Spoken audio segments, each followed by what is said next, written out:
नमस्कार दोस्तों, मेरा नाम है राज के वर्मा और आप देख रहे हैं रिपोर्टर जी।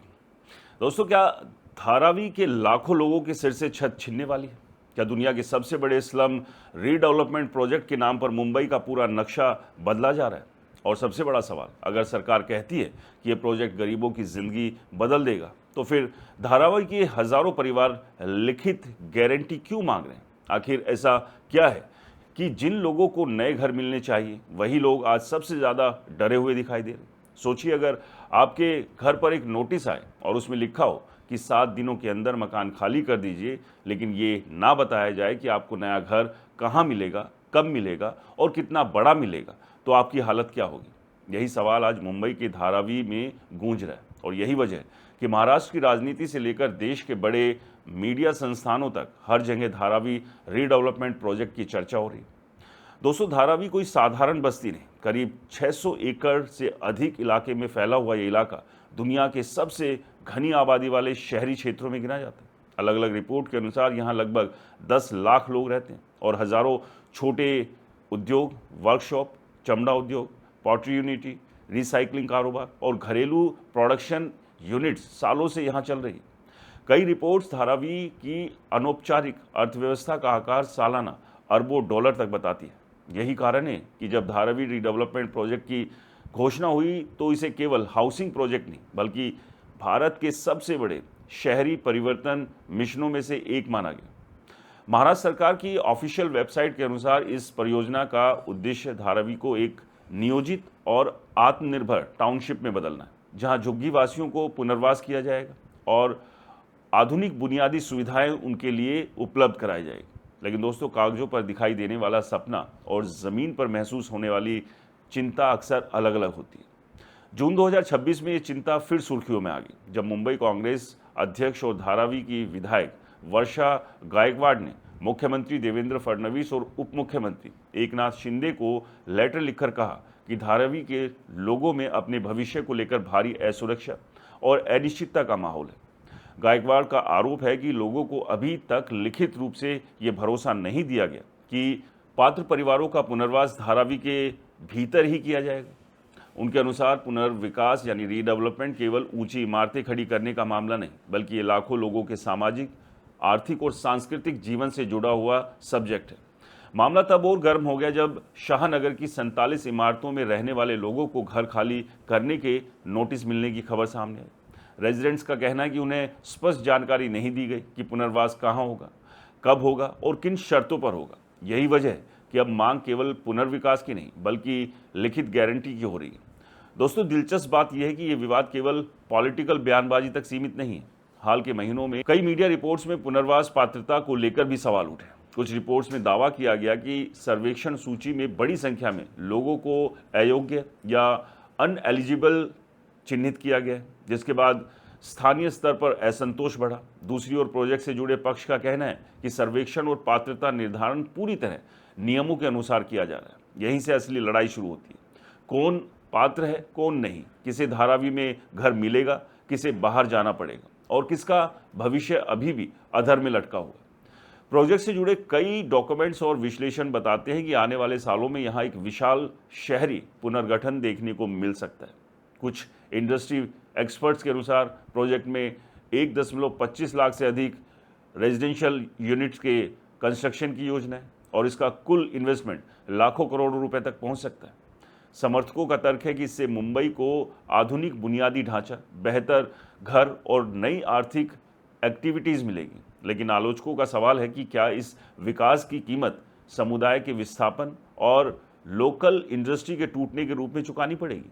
धारावी केवल मकानों का समूह नहीं, यहाँ रहने वाले लाखों लोगों की रोजी रोटी, सामाजिक नेटवर्क और पीढ़ियों से बने आर्थिक तंत्र भी इसी भूगोल से जुड़े हुए हैं। अगर किसी चमड़ा कारीगर को उसके जगह से 30 या 40 किलोमीटर दूर बसाया जाए तो उसका बिजनेस कैसे चलेगा? अगर किसी छोटे रिसाइकलिंग यूनिट या पॉटरी क्लस्टर को ट्रांसफ़र किया जाए तो उसकी फाइनेंशियल हालत क्या रहेगी? यही सवाल आज धारावी की गलियारों में सबसे ज़्यादा सुनाई दे रहे हैं। प्रोजेक्ट समर्थक कहते हैं कि मुंबई के इतिहास का सबसे बड़ा मौका है। विरोधी कहते हैं कि बिना पूर्ण ट्रांसपेरेंसी और सार्वजनिक विश्वास के इतना बड़ा बदलाव सामाजिक तनाव पैदा कर सकता है। और इसी वजह से आज बहस केवल इमारतों की ऊंचाई या इन्वेस्टमेंट की रकम पर नहीं बल्कि भरोसे पर आकर टिक गई। क्या सरकार सभी परिवारों को धारावी में ही पुनर्वास दे पाएगी? क्या पुनर्वास नीति पूरी तरह स्पष्ट है? क्या लोकल बिजनेस और रोजगार को बचाने के लिए कोई ठोस योजना तैयार है? और सबसे इंपॉर्टेंट, क्या डेवलपमेंट और मानवीय संवेदनाओं के बीच बैलेंस बन पाएगा? इन सभी सवालों के जवाब अभी पूरी तरह साफ नहीं, लेकिन इतना तय है कि धारावी रीडेवलपमेंट प्रोजेक्ट अब सिर्फ एक कंस्ट्रक्शन प्रोजेक्ट नहीं रह गया, बल्कि ये भारत के शहरी विकास मॉडल की सबसे बड़ी परीक्षा बन चुका है। और जैसे जैसे सर्वे, नोटिस, पात्रता सूची और रीडेवलपमेंट का प्रोसेस आगे बढ़ रहा है, वैसे वैसे विवाद भी और गहरा होता जा रहा है। अब सवाल यह है कि जिन लोगों को नया घर मिलने का सपना दिखाया गया था, वो आखिर लिखित गारंटी की मांग क्यों कर रहे हैं? आखिर शाहू नगर के नोटिस ने इतना बड़ा विवाद कैसे खड़ा कर दिया? और रीडेवलपमेंट की जंग में अब आगे क्या होने वाला है? दोस्तों, यही समझेंगे वीडियो के अगले हिस्से में, तो वीडियो के साथ अभी बने रहिए, क्योंकि यहाँ अभी बहुत कुछ है जो आपको अभी जानना बाकी है। दोस्तों, असली विवाद यहीं से शुरू होता है, क्योंकि धारावी रीडेवलपमेंट प्रोजेक्ट को लेकर जो सबसे बड़ा सवाल आज उठ रहा है वो सिर्फ नए घरों का नहीं बल्कि विश्वास, भरोसे का है। आखिर अगर सब कुछ योजना के मुताबिक चल रहा है तो फिर हजारों परिवारों में डर क्यों है? आखिर लोग क्यों रिटर्न गारंटी की मांग कर रहे हैं? दरअसल दोस्तों, मुंबई कांग्रेस अध्यक्ष वर्षा गायकवाड़ ने अपने लेटर में एक बेहद अहम मुद्दा उठाया। उन्होंने दावा किया कि बीएमसी एस्टेट विभाग के अधीन आने वाले शाहू नगर की 47 रेजिडेंशियल बिल्डिंग्स के रेजिडेंट्स को जून 2026 में घर खाली करने के नोटिस दिए गए। रिपोर्ट्स के मुताबिक लोगों ने कहा गया कि वो सीमित समय के भीतर अपने मकान खाली करें, लेकिन नोटिस में ये साफ नहीं था कि रीडेवलपमेंट कहाँ होगा, नया घर कब मिलेगा और उसका आकार क्या होगा, यानी साइज। यही वजह है कि लोकल लोगों में बेचैनी बढ़ गई। हिंदुस्तान टाइम्स की एक रिपोर्ट के अनुसार शाहू नगर के कई रेजिडेंट्स ने पुनर्वास की शर्तों को रिटर्न रूप से देने की मांग की थी, जबकि टाइम्स ऑफ इंडिया और पीटीआई की रिपोर्ट्स में भी लोगों की इसी चिंता का जिक्र किया गया। उन्हें फ्यूचर की स्पष्ट तस्वीर नहीं दिखाई जा रही। मामला केवल शाहू नगर तक सीमित नहीं। वर्षा गायकवाड़ का कहना है कि धारावी प्रोजेक्ट में बेस्ट डिपो, टाटा पावर की भूमि, निसार्ग उद्योग और कई सार्वजनिक संस्थाओं की ज़मीनों को भी शामिल किया गया। सवाल ये उठ रहा है कि यदि इन इलाकों का उपयोग रीडेवलपमेंट के लिए किया जाता है तो वहाँ रहने या काम करने वाले लोगों को पुनर्वास किस प्रकार होगा? अभी तक सरकार की ओर से सभी प्रभावित समूहों के लिए एक समान और डिटेल सार्वजनिक पुनर्वास रोड मैप सामने नहीं आया, और यही राजनीतिक बहस का सेंटर बन गया। दूसरी तरफ प्रोजेक्ट से जुड़े ऑफिसर्स का कहना है कि सर्वेक्षण, पात्रता निर्धारण और पुनर्वास का प्रोसेस नियमों के अनुसार आगे बढ़ रहा है। लेकिन धारावी जैसे इलाकों में जहां विभिन्न रिपोर्ट के अनुसार लगभग 10 लाख लोग रहते हैं और हजारों छोटी इंडस्ट्री संचालित होती है, वहां केवल घरों की नहीं बल्कि रोजगार भी उतना ही बड़ा मुद्दा है। रॉयटर्स, इकोनॉमिक टाइम्स और इंडियन एक्सप्रेस की रिपोर्ट्स में भी यही लिखा है कि धारावी की अर्थव्यवस्था में चमड़ा उद्योग, रिसाइकलिंग, पॉटरी, गारमेंट और हजारों छोटी यूनिट्स बेहद इंपॉर्टेंट भूमिका निभाती है। कई स्टडी में इसकी अनौपचारिक अर्थव्यवस्था का आकार सालाना सैकड़ों करोड़ रुपए से लेकर अरबों डॉलर तक बताया गया।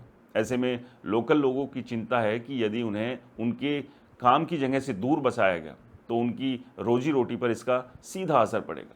यही कारण है कि कुछ मीडिया रिपोर्ट्स में धारावी मॉडल की तुलना सिंगापुर और हांगकांग के बड़े हाउसिंग रीडेवलपमेंट मॉडल से की जाने के बावजूद लोकल लोग ये सवाल उठा रहे हैं, पूछ रहे हैं, क्या मुंबई की सामाजिक और आर्थिक वास्तविकताएं उन शहरों जैसी हैं? क्या यहाँ रहने वाले कारीगरों, मजदूरों और छोटे व्यवसायियों की ज़रूरतों को भी उतनी ही गंभीरता मिलेगी जितनी ऊंची इमारतों और आधुनिक इंफ्रास्ट्रक्चर को दी जाती है? फिलहाल धारावी रीडेवलपमेंट प्रोजेक्ट भारत के सबसे बड़े शहरी विकास प्रयोग में से एक बनी हुई है, लेकिन जब तक पुनर्वास, रोजगार और लोकल बिजनेस को लेकर स्पष्टता नहीं आती, तब तक ये बहस और विवाद दोनों जारी रहने वाले। और यही सवाल आने वाले महीनों में महाराष्ट्र की राजनीति से लेकर मुंबई के रियल एस्टेट बाजार तक हर जगह गूंजता रहेगा।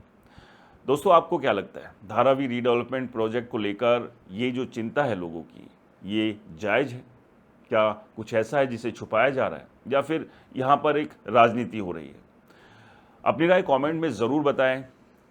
वीडियो पसंद आया तो इसे लाइक करें, शेयर करें और आपके अपने चैनल को सब्सक्राइब और फॉलो करना बिल्कुल ना भूलें। मिलते हैं अगले वीडियो में, तब तक के लिए इजाज़त। नमस्कार, जय हिंद।